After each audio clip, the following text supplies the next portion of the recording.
Oh, hey, don't mind me. Just gardening, putting some fertilizer in my plants, you know? Ow, spilled some. You ever wonder what happens to the fertilizer you spill in your garden? Where does it go? Welcome back to my environmental report. Today's topic is nutrient pollution. So let's get right into it. So, nutrient pollution. Like the name suggests, it is when unwanted nutrients seep into the environment. While nutrients are normally seen to be beneficial, too many can cause adverse effects. The main concern of this issue is when the nutrients enter bodies of water, causing extreme overgrowth of algae. This overgrowth tends to ruin the balance of an ecosystem. This issue also indirectly contributes to other big environmental problems, as everything leads into each other.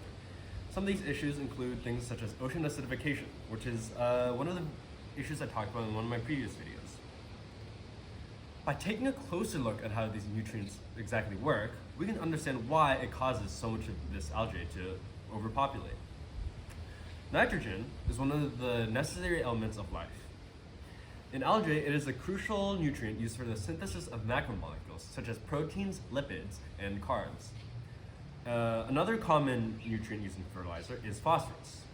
Like nitrogen, phosphorus is also another nutrient essential to life. In phosphorus's case, it is often used by algae to make different molecules such as DNA, RNA, and ATP. These two elements are two of the most limiting factors to algae growth. That's why, when given an excess amount of these nutrients, the algae tends to spike up and block lots of bodies of water. This algae overgrowth is precisely what causes the negative effects on our environment. Severe algal blooms often inhibit the ability of other organisms in the water to survive.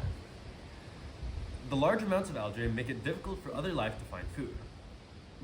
Even when the algae grows big enough, they even start to create these dead zones where the algae takes up so much oxygen and then dies, and it's just wasted oxygen that other marine life can't use. Marine life is often then forced to migrate out to, survive. Harmful algae can be especially detrimental as they release toxins that when, it gets into our drinking water supplies, it has devastating effects on population, and it costs money to help treat the water. This is also true for lots of the chemicals found in fertilizers, which, again, you don't really want getting into your drinking water supplies. Besides health effects, many economies also depend on marine life. When this nutrient pollution occurs and marine life is either wiped out or forced to move, it has horrible effects on human economies. We estimate that millions of dollars have already been lost due to marine life dying. In this image right here, we can see proof of nutrient pollution. After heavy rainfall is present in Chesapeake Bay, we can see how the growth of algae spikes up. This is because after heavy rains, fertilizer from our farms often get washed into bodies of water, causing, algae growth. Thankfully, there's a lot of research being done on this issue right now. Many researchers and scientists are focusing on ways to remove these nutrients from our water, or even just prevent the pollution outright. And like many other issues, many organizations are also working to solve this problem. The United States Environmental Protection Agency is one of them. The EPA often partners with other organizations to reduce nutrient pollution. They create new policies and have laws that regulate the use of these fertilizers, as well as programs reducing the nutrient level in bodies of water and trying to fix dead zones. But what can you do as a house owner, as a person, right?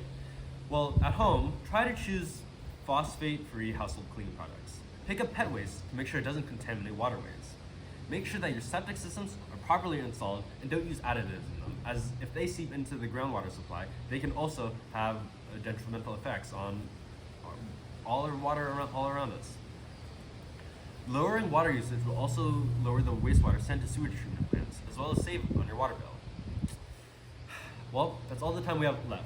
If you want to see more in-depth information and data, check out my sources or the website. I'll see you guys next time.